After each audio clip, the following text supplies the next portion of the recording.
ജനങ്ങൾക്ക് സർക്കാരിൽ വിശ്വാസമുണ്ട്. ഭരണവിരുദ്ധ വികാരമെന്ന പ്രചാരവേരയല്ല ഇതിൻ്റെ വസ്തുത. എന്നാൽ ഇതെല്ലാം മനസ്സിലാക്കി ജനങ്ങൾ നൽകിയിട്ടുള്ള അംഗീകാരം അത് 2021 രാഷ്ട്രീയ കാലാവസ്ഥയിൽ നിന്നൊരു മാറ്റവും ഇപ്പോൾ കാണുന്നില്ല. എന്ന് വെച്ചാൽ അന്ന് ഉള്ളതുപോലെയുള്ള രാഷ്ട്രീയ ബലാബലം വയ്ക്കുന്നു. ഗവൺമെൻറ്റിന് ജനങ്ങൾ കുറേ കൂടി വിശ്വാസം അർപ്പിക്കുന്നു. അതിനനുസരിച്ച് കുറേ കൂടി ഞങ്ങൾ ജനങ്ങളിലേക്ക് എത്തിക്കുമ്പോഴും മുന്നോട്ട് പോകുന്നതിനുമായിരിക്കും ശ്രമിക്കുക. ഈ പാലക്കാട് സംഭവിച്ചത് CPM-ന്റെ ഒരു നയത്തിൽ വന്ന ഒരു പാളിച്ചയായിട്ട് കണക്കാക്കാൻ പറ്റും. ഏതാ BJP-യും ഞങ്ങളും തമ്മിലുള്ള അന്തരം കുറഞ്ഞതും ഞങ്ങളുടെ വോട്ട് കൂടിയതും അത് പാളിച്ചെന്ന് സാധാരണ വിലയിരുത്താൻ പറ്റില്ല. അല്ല, കോൺഗ്രസിൽ നിന്ന് തന്നെ ഒരു സ്ഥാനാർത്ഥിയെ കണ്ടെത്തിയ CPM-ന് സ്വന്തമായ ഒരു സ്ഥാനാർത്ഥിയെ നിർത്താൻ കഴിയാത്തത് കൊണ്ടാണെന്നൊരു വിമർശനവും വന്നല്ലോ. അതിപ്പോൾ എന്തെല്ലാം വിമർശനം ഓരോരുത്തർക്കും അവരവരുടെ രീതിയിൽ ഉന്നയിക്കാമല്ലോ. അത് വരണമെങ്കിൽ ഞങ്ങളുടെ സ്ഥാനാർത്ഥി കഴിഞ്ഞവണ്ണം മത്സരിച്ചു, അതിനേക്കാളും വോട്ട് വല്ലാതെ കുറഞ്ഞു. ആ രൂപത്തിലായിരുന്നെങ്കിൽ നിങ്ങൾ പറയുന്നതാണെങ്കിൽ അതിൽ അങ്ങനെ ആലോചിച്ചൂടെ, അതല്ലേ കാരണം എന്ന് സാമാന്യ യുക്തിയിൽ ചിന്തിക്കാം. ഈ ചോദ്യത്തിന് അങ്ങനെ സാമാന്യ യുക്തിയായിട്ട് പ്രശ്നം നിൽക്കുന്നില്ല. കാരണം ഞങ്ങളുടെ സ്വന്തം സ്ഥാനാർത്ഥി മത്സരിച്ചതിനേക്കാളും കുറച്ചുകൂടി മെച്ചപ്പെട്ട രൂപത്തിൽ ഞങ്ങൾക്ക് നിങ്ങൾ കാണേണ്ടത് ഒരു അവിശുദ്ധമായിട്ടുള്ള ഒരു രാഷ്ട്രീയമല്ലേ UDF കൈകാര്യം ചെയ്തത്. ആദ്യം പ്രകടനം നടത്തിയ STPA, ജമാഅത്ത് ഇസ്ലാമി. അപ്പോൾ UDF-ന് വിപുലപ്പെടാനൊരു സാധ്യതയുണ്ട്. യഥാർത്ഥത്തിൽ അവർക്ക് ഇനിയിപ്പോൾ STPA-യും അതുപോലെ തന്നെ ജമാഅത്ത് ഇസ്ലാമിയെയും UDF-ന്റെ ഘടകകക്ഷികളാക്കാം. 2 RSS-കാരനായി തന്നെ കോൺഗ്രസിലും പ്രവർത്തിക്കാം. നേരത്തെ ജനതാ പാർട്ടിയിൽ ഒരു ഇരട്ടംഗത്വ പ്രശ്നം വന്നിരുന്നു. RSS-ലും ഈ 2 അംഗത്വം പറ്റുമെന്നുള്ളത്. അതിന് പുതിയ പ്രശ്നം വരും.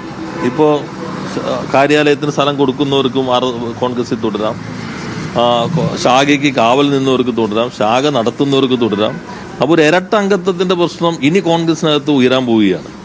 ഇത് RSS-നൊപ്പമാണ്. ഒരു വശത്ത് RSS-നെ RSS-കാരനായി തന്നെ കോൺഗ്രസിനകത്ത് നിർത്താം, മറുവശത്ത് STPA-യും ജമാഅത്ത് ഇസ്ലാമിയും മുന്നണിയിൽ നിർത്താം.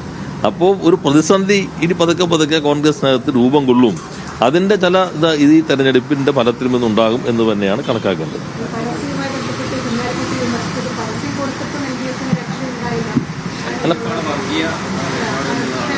അല്ല, പരസ്യത്തിൻ്റെ വസ്തുതകളോടാരും വിമർശിച്ചിട്ടില്ലല്ലോ. പരസ്യത്തിൽ പറഞ്ഞ കാര്യങ്ങൾ വിമർശിച്ചിട്ടില്ലല്ലോ.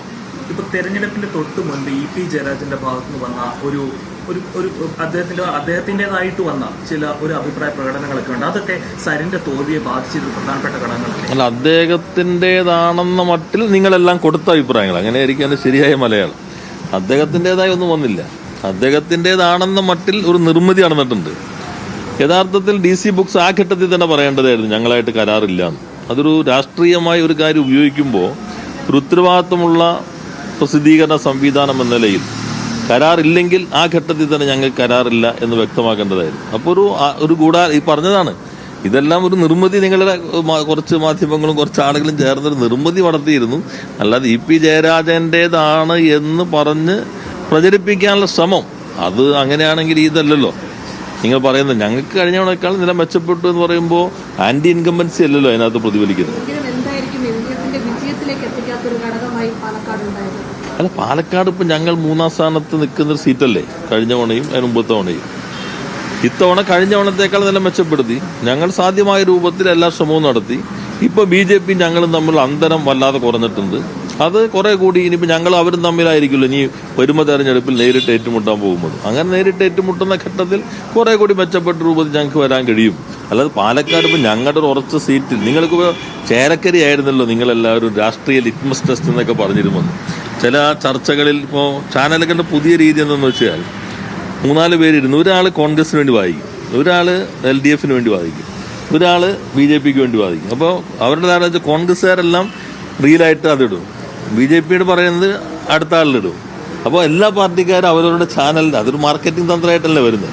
അപ്പോൾ ആ ഘട്ടത്തിൽ തന്നെ പലരും പറഞ്ഞിട്ട് ചേലക്കരയാണ് ഇതിൻ്റെ ടെസ്റ്റ്. രാധാകൃഷ്ണൻ നിന്നെപ്പോലൊരാൾ നിന്നിട്ട് പോലും 5000 വോട്ടിനാണ് ഭൂരിപക്ഷം കിട്ടിയത്. 2 രാധാകൃഷ്ണൻ ഇതാ പിണങ്ങിയിരിക്കുന്നു. എന്തെല്ലാം കഥകളിറങ്ങി ഏതെല്ലാം രൂപത്തിൽ.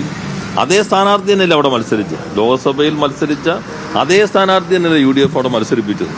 അവർ കരുതി അരൂർ പോലെ വന്ന് ആലപ്പുഴ കഴിഞ്ഞിട്ട് അരൂർ ഉണ്ടായതുപോലെ എന്ന് കണക്കാക്കി അവിടെ. അതുകൊണ്ടാണ് കോൺഗ്രസിന്റെ നേതൃത്വം തന്നെ പറഞ്ഞത് രാഷ്ട്രീയ സമരം നടക്കുന്നത് ചേലക്കരയിലാണ്. അവിടെ ഇടതുപക്ഷം വിജയിച്ചു. പ്രദീപ് തന്നെ മത്സരിച്ചപ്പോൾ കിട്ടിയതിനേക്കാളും ഭൂരിപക്ഷത്തോടു കൂടി പ്രദീപ് ഇത്തവണ വിജയിക്കുകയും ചെയ്തു.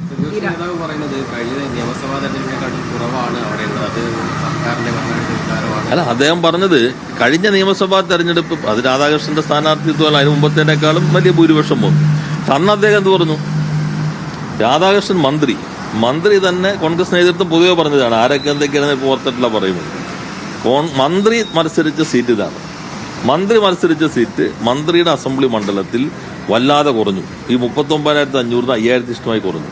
ഇതാണ് ഭരണവിരുദ്ധ വികാരം എന്ന് അന്ന് പറഞ്ഞ കോൺഗ്രസിന്റെ അഭിപ്രായം അതായിരുന്നു. ഇപ്പൊ അന്നത്തെക്കാളും വിരുദ്ധത കൂടി കുറഞ്ഞെന്നാണോ നമ്മൾ സാധാരണഗതിയിൽ അന്ന് ഇവരെത്തിയ നിഗമനത്തെ വിലയിരുത്തേണ്ടത്? അന്നത്തെന്ന് വെച്ചിട്ടുണ്ടെങ്കിൽ പൊതു രാഷ്ട്രീയ അന്തരീക്ഷമല്ലേ ലോക്സഭ തെരഞ്ഞെടുപ്പിൽ. ഇപ്പോൾ ഗവൺമെന്റിനോടുള്ളൊരു വല്ലാത്ത എതിർപ്പാണെങ്കിൽ ഇങ്ങനെയായിരിക്കും സംഭവിക്കുക. ഗവൺമെന്റിനോട് ജനങ്ങൾക്ക് എതിർപ്പില്ല, ഗവൺമെന്റ് നല്ല കാര്യങ്ങൾ ചെയ്യുന്നു, അത് ജനങ്ങളിലേക്ക് എത്താതിരിക്കാൻ നിങ്ങൾ എല്ലാവരും കൂടി നന്നായി ശ്രമിക്കുന്നു.